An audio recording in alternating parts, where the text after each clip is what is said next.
Então, eu passo a palavra à doutora Simone Velten. Deixa eu ver se ele coloca a apresentação. Posso ficar de pé? Boa tarde a todos.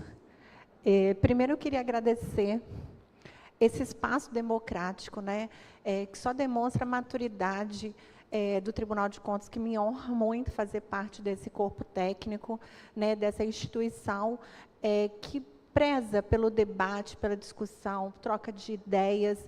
A gente, com certeza, vai sair melhor desse dia aqui, com essas informações, ouvindo o outro lado, ouvindo Zinho. Zinho, obrigada por ter vindo. Zinho já é servidor há não sei quantos anos, mas são décadas, né, no Instituto de Previdência de Santa Maria. Temos todos os gestores, Tatiana, Augusto, que estão aqui pelo bem da Previdência. Eu não acredito que ando de uma forma diferente. A gente está aqui em prol dos regimes próprios de Previdência, por prol de uma sustentabilidade desses regimes próprios de Previdência. Hoje, eu estou secretária-geral de Controle Externo, mas sou auditora de carreira, desde 2005 aqui no Tribunal de Contas. Desde que eu entrei aqui, atuo com regimes próprios de Previdência. Logo que eu comecei, fui encher o saco do Instituto do Estado, né? Perturbei o pessoal lá do IPAJM, que eles perguntavam logo que Simone que era o nome que ia, mas foi lá que eu fiz minha escola, aprendi muito com o Estado, aprendi muito com os municípios. Então, hoje eu me sinto honrada de estar aqui para poder falar com vocês, né? Lógico que a gente vai colocar, conselheiro Hanna, o controle, né? Nós tivemos a visão do gestor, tivemos a visão dos prefeitos, tivemos visões técnicas, e hoje a gente vai colocar também uma visão do controle, né? Porque a ideia do controle não é só controlar e punir, mas ajudar a melhoria desses regimes próprios de previdência. Então, a intenção, quando a gente controla, é auxiliar esses gestores na condução da política previdenciária. E eu tenho que trazer uma provocação aqui primeiro para vocês. A mudança sempre vai acontecer, né? Por mais confortável que sejam essas situações, ela faz parte do nosso processo. E em algum momento você vai se deparar com ela. Eu li esse livro e mudou a minha vida. Pedi demissão do emprego, fiz outras coisas, porque ele me disse, se eu continuasse fazendo sempre a mesma coisa, eu não ia chegar em resultado diferente. Eu vou chegar no mesmo resultado. E eu pergunto para vocês, qual o resultado que hoje nós estamos chegando com as atitudes que a gente está tomando nos regimes próprios de previdência? Estamos perto da sustentabilidade depois de 20 anos? Pelos dados, eu acho que não. Então, a gente podia repensar, né? Vamos parar e pensar se, de fato, as ações, os controles, a forma de gerir esses regimes próprios está correta?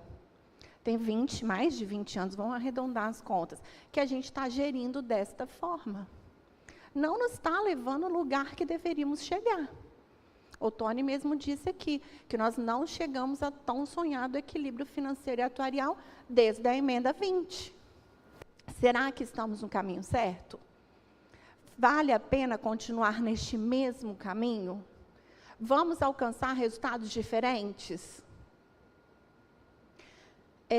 Eu quero aproveitar que o conselheiro Hanna é o nosso representante na Tricom, né, conversa com todos os conselheiros do país todo, para fazer uma sugestão de apresentar, né, a necessidade dos tribunais terem auditores, ou a contratação de parecer técnico, né, de ciências atuariais. A gente viu a dificuldade de contratar nossos 2 atuários que estão aqui, mas é necessário ter atuários nessas avaliações, né? O controle externo não pode mais postergar essa área de atuação. Ela é gritante, os efeitos delas percorrem todas as outras políticas públicas. Então, eu faço um apelo, né, para que nossos conselheiros levem essas demandas à Tricom, para que não só o Tribunal de Contas do Espírito Santo, do Rio de Janeiro, Rio Grande do Sul, Minas Gerais, que possuem atuários, mas todo o país precisa de atuários, precisa de pareceres, nem que não sejam concursados, porque a gente viu a dificuldade, mas que seja uma contratação de perito, né, de parecer, de especialista que possa subsidiar a atuação dos tribunais de contas. É extremamente importante. A gente precisa levar esse controle, esse acompanhamento concomitante dos regimes próprios de previdência. E o que é previdência? É a condição daquilo que é previdente. Parece óbvio, mas a gente precisa trazer isso aqui. É o que prevê ou busca evitar transtornos no futuro. São medidas de previdência. A gente poupa hoje para usar no futuro. E aí a gente ressalta novamente, o tribunal é o guardião das contas públicas. Os gestores são temporários, o tribunal é permanente. O tribunal tem esse poder de estar aqui depois de que o gestor entra, que o gestor sai, o gestor volta, o gestor vai de novo. Esse tribunal é permanente, o controle é permanente. Nós estaremos aqui como tribunal daqui 10 anos, quando a despesa previdenciária vai alcançar os seus picos e as dificuldades financeiras alcançarem os municípios de vocês, o tribunal vai estar aqui. E a gente vai ter que responder a pergunta à sociedade capixaba de que por que a gente não viu isso. Está na nossa cara, os números já foram todos apresentados, mas nós precisamos de decisões corajosas para evitar que essa situação atinja os bolsões de pobreza. A dificuldade de pagamento, se está difícil pagar hoje, com certeza daqui 10 anos vai estar pior ainda. A menos que a gente vire um boom econômico e a nossa sociedade cresça, a nossa economia cresça 10%, vire uma potência mundial. Mas fora isso, vai ser muito mais difícil pagar essas despesas daqui 10 anos do que hoje. Hoje nós temos o dinheiro no tempo, o poder do dinheiro no tempo para nos ajudar. Daqui 10 anos, não. Vai ser o dinheiro integral que vai ter que ser desembolsado. Essas decisões dolorosas, conselheiro, precisam ser apoiadas pelo Tribunal de Contas. O remédio realmente é amargo, muito amargo. Está demorando demais para ser tomado, né? Para salvar o paciente. Porque se depender de quando for dado, ele nem vai existir mais. Provavelmente vai estar extinto, porque não tem solvência. Não adianta também termos, ninguém aqui no tribunal, gente, é a favor de extinção de RPPS. Pelo contrário, a gente adora trabalhar com RPPS. É tirar a paixão, a cachaça da gente, né? Não quero isso. Mas a gente precisa que ele tenha solvência. Ter um RPPS falido não vai adiantar. Essa decisão de poupar recursos para a Previdência nunca será uma opção voluntária do gestor. Eu quero ser o prefeito previdenciário, eu quero investir em Previdência. Pois, como já foi falado aqui diversas vezes, é um gasto que não se vê, é um gasto que não tem voto. Né? E os prefeitos, de fato, eles pensam muito nos ciclos políticos, né? No ano eleitoral, o que pode me dar voto? É normal, eu não estou falando que está errado, é a visão do gestor. Eles pensam, de fato, nos ciclos eleitorais. A primeira opção do gestor é sempre postergar a decisão dolorosa. E essa não é a melhor opção do ente, ela vai ser a mais cara para o ente e para toda a sociedade. E aí eu venho dizer que previdência também é uma política pública. Ela não é maior nem menor do que a de educação, de saúde, de saneamento. Ela disputa recursos no orçamento com todas essas políticas públicas. E ela está interligada de forma direta com os limites de pessoal e com a capacidade de pagamento do ente. E ela precisa ser gerida. Falamos-se muito gestão aqui. De fato, falta-se muita gestão. Depois de 20 anos. E a gente fala que, quando o homem planta uma árvore, sabendo que nunca irá assentar a sua sombra, ele começou a entender o sentido da vida. Previdência é muito isso. A gente tem que fazer a nossa previdência. Do jeito que estamos conduzindo, eu estou comendo a previdência do meu filho. Na verdade, eu estou usando o dinheiro E não estou deixando nada sequer, vou deixar uma conta para o meu filho. A herança que meu filho vai receber é uma conta impagável de dívida lá do Tesouro para pagar. Porque eu estou consumindo tudo agora. Eu estou antecipando tudo agora. Eu quero tudo agora. E aí, eu não vou, né, eu não tenho tempo, não é o foco, mas essa é a política previdenciária, conselheiro, que o tribunal desenhou. É uma política totalmente integrada com a unidade gestora e suas necessidades. A política de pessoal está totalmente integrada. E a gente fala de concursos públicos, é uma premissa da avaliação atuarial. Tem uma taxa de reposição de pessoas dentro da avaliação atuarial. Só que a gente tem RPPS aqui que estão há mais de 20 anos sem fazer concurso público. Sem entrada, o Zinho falou isso, sem entrada de fluxo de receita. Projeta-se uma avaliação atuarial em quem tem entrada de recurso. E ele fez, isso está composto fluxo de entradas no longo prazo, mas de fato não se executa as premissas que estão sendo consideradas na avaliação atuarial. Isso só pode dar errado. Você tem que viver as premissas atuariais e não colocar uma coisa no papel e executar outra. O equilíbrio financeiro, a gente precisa de alíquotas adequadas, pagamento em dia. E os parcelamentos precisam também estar adequados com nossos fluxos.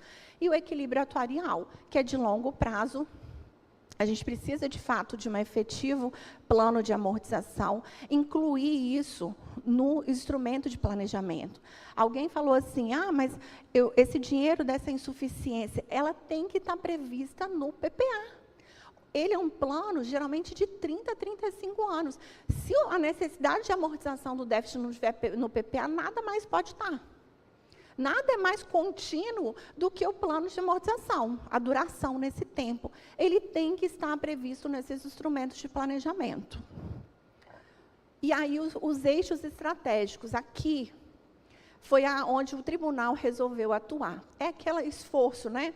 A regra de Pareto 80-20, né? Onde que a gente resolveu focar os nossos esforços, que a gente entendeu que daria o resultado, que seria repasses de contribuições em dia, para quê? Para que tenha recursos suficientes para aplicar.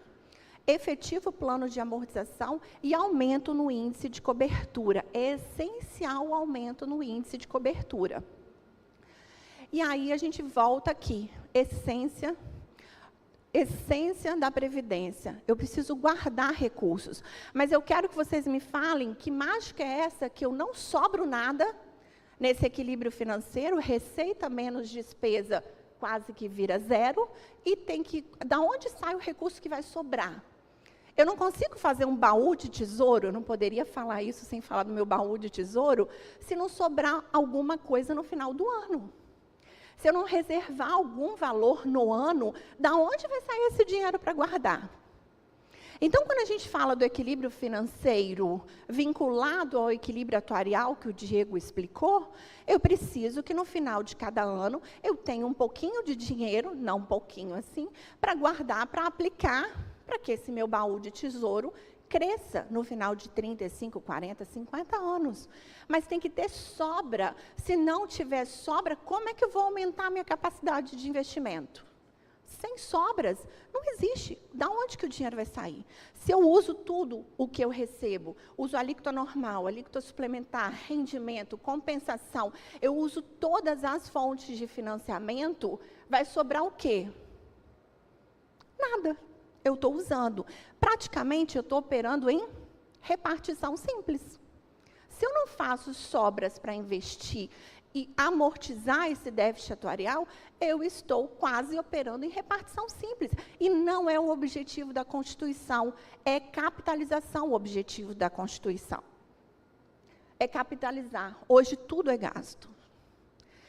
Por isso que a gente tem a sensação de que a gente está enxugando gelo. Se a gente não atuar, eu falei, esse é um ponto nevrálgico, é a essência do controle.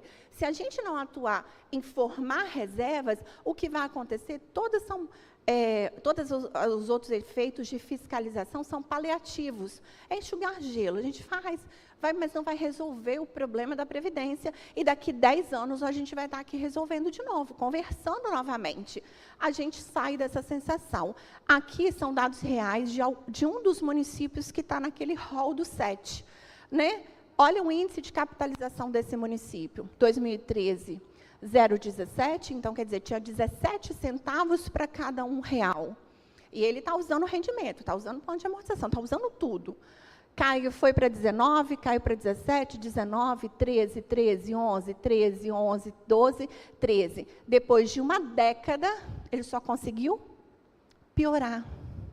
Então, quer dizer, uma década de controle, uma década de serviço do RPPS, uma década de serviço do gestor, uma década de prefeitos que passaram nesse RPPS, e o que melhorou? Nada. Piorou a situação dele. Por quê? Tudo está sendo consumido. Não tem dinheiro que sobra nesse RPPS. Usa-se o plano de amortização, usa o plano os rendimentos, usa todas as fontes de recurso. Não tem mágica, gente, isso é matemática. É simplesmente matemática. Não sai, ele patina. Então, tudo que eu fizer aqui é paliativo. A gente não está atacando o principal. E a legislação previdenciária não ajuda muito, porque ela não tem metas definidas. O gestor precisa chegar no final do ano com isso em caixa. O gestor precisa guardar tanto. Não tem metas igual a educação e a saúde, que é 25%, é 15%, para a gente chegar lá e dizer um critério objetivo para cumprimento. Isso dificulta o controle, no aspecto de controle mesmo, de órgão de controle.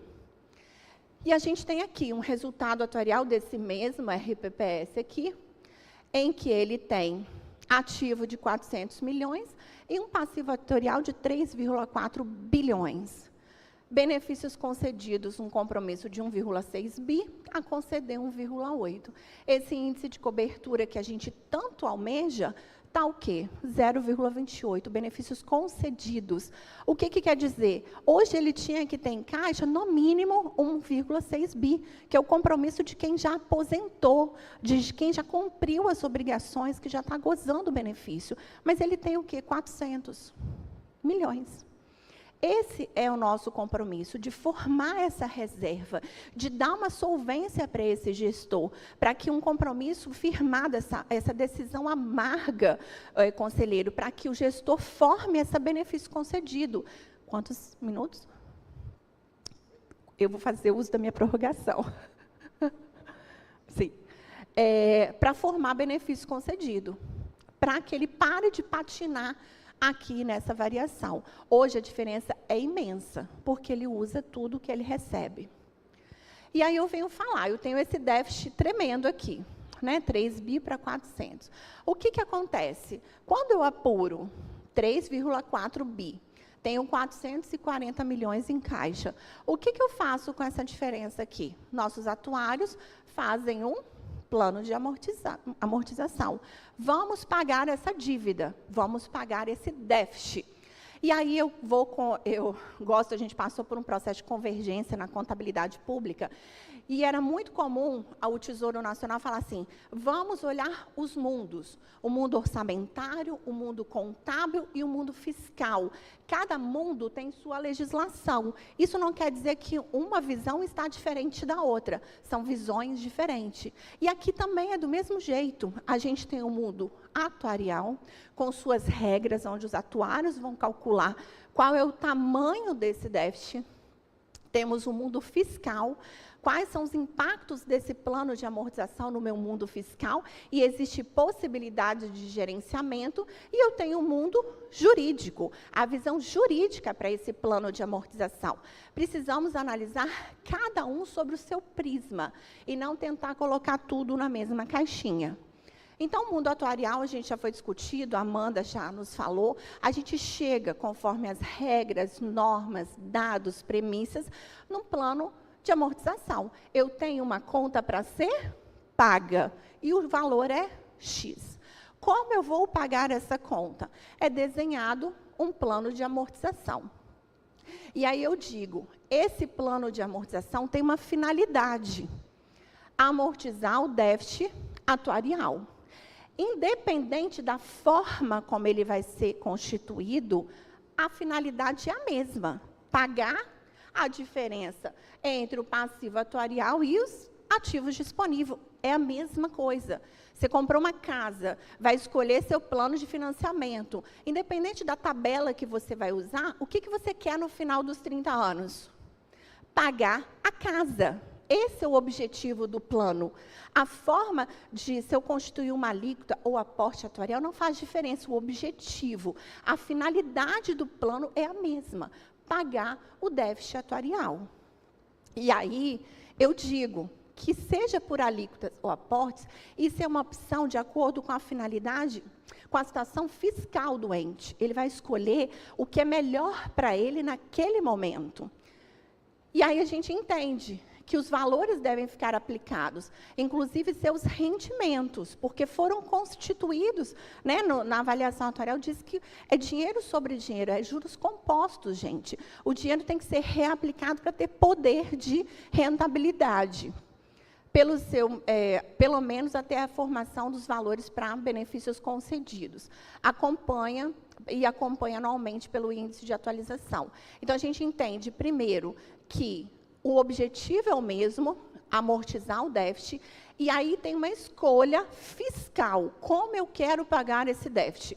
Depende de como estão minhas contas públicas. Depende. Eu estou bem no gasto de pessoal? Então, posso botar alíquota suplementar. E aí eu posso usar o dinheiro da saúde e educação para pagar essa conta, para me ajudar a pagar. Estou péssimo, estou estourado no gasto de pessoal. Faço um aporte atuarial, que aí não entra no gasto de pessoal. Mas todos dois são para quê? Para pagar meu déficit atuarial. Tem que ficar guardado para capitalizar, para fazer dinheiro sobre dinheiro. Então, escolher uma forma ou outra não descaracteriza a necessidade do dinheiro ser aplicado, a necessidade do dinheiro ser guardado. Isso é gerenciamento fiscal previsto em leis, de acordo para ajudar o ente conseguir pagar essa opção. Mas nada afasta a efetividade do plano, a necessidade desse plano desse recurso ser guardado até amortizar o déficit. Aqui a gente foi mais racional, proporcional, e disse que pelo menos até benefício concedido ser formado. Pelo menos até benefício ser concedido, porque isso vai dar um volume de recurso para o RPPS, que os juros vai começar a ajudar essa rentabilidade. E aí vão ser revisões do plano de custeio, do próprio plano de amortização, que vai dar uma condição melhor para esses regimes, mas esse esforço fiscal precisa ser feito. E aí, eu venho com a última visão, que é a visão jurídica. Todo mundo falou do artigo 40, do artigo 69 e do artigo 8º. Só que, além da legislação federal, a Constituição e a legislação estadual, a gente tem uma lei local. Cada município de vocês aprovou uma lei. E nesta lei está dito: institui plano de amortização para equacionamento do déficit. Ele deu uma destinação para esse recurso. Ele disse que esse recurso é para pagar o déficit atuarial. E tem um artigo 8º, que diz que os recursos legalmente vinculados, não estou dizendo que ele não é um recurso previdenciário, ele é um recurso previdenciário vinculado à Previdência, mas além desta vinculação, ele tem uma segunda vinculação. Ele tem a vinculação de amortizar o déficit atuarial. É como se fosse recurso da educação e 70% para a folha de magistério. São duas vinculações que o plano de amortização tem. O recurso legalmente vinculado, da 9717, e o plano de amortização por meio de uma legislação local, que também tem que ser obedecida e observada. Então, aqui eu dei um exemplo de uma lei do município de Domingos Martins, que é onde eu moro, vinculando. Mas essas leis são padrões, eu tenho certeza que na lei do município de vocês ela também existe. E aí, por que ela existe? Porque, além de manter os municípios, o artigo 69 da LRF determina que a gente precisa preservar o equilíbrio financeiro.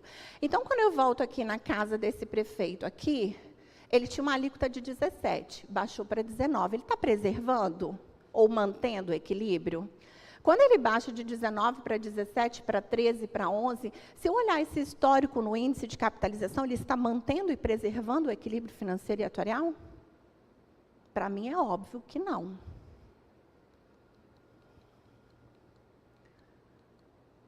Dessa forma, muitos argumentos vêm, e aí eu não estou trabalhando com caso concreto, a gente está aqui decidindo em tese. Muitos falam, mas meus prefeitos não têm dinheiro, né? Só que aqui no Estado do Espírito Santo, nossos dados estão no painel de controle. Eu tirei uma foto antes de vir para cá, da situação do encerramento, isso aqui é um gráfico que a gente tem, gestão fiscal, déficit ou superávit dos municípios, exceto o dinheiro da Previdência. Aqui é dinheiro do Tesouro, né, do Tesouro, que está lá no município. Aqui não está o dinheiro do RPPS. Aqui é o dinheiro em gestão do gestor. 2021, todo mundo com conta no vermelho, no azul, todos, não tem nada. Aqui, todo mundo com dinheiro em caixa. Inclusive, os municípios que a gente está apurando aqui estavam com bastante dinheiro em caixa e que está alegando que tem dificuldade.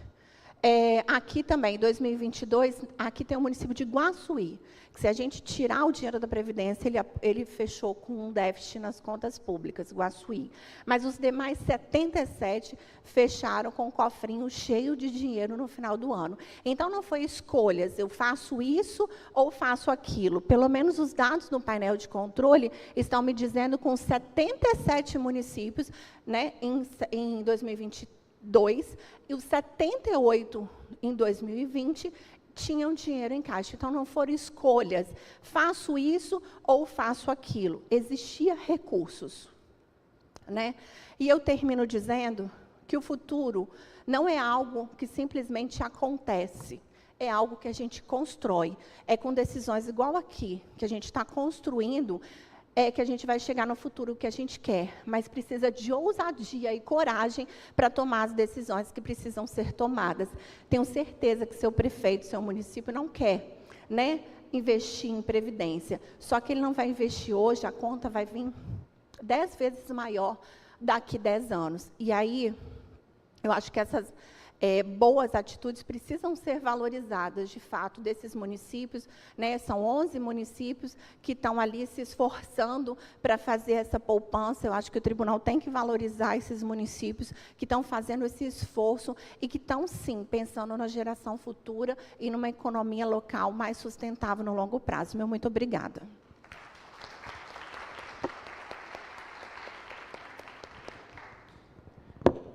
Agradecemos a exposição da auditora Simone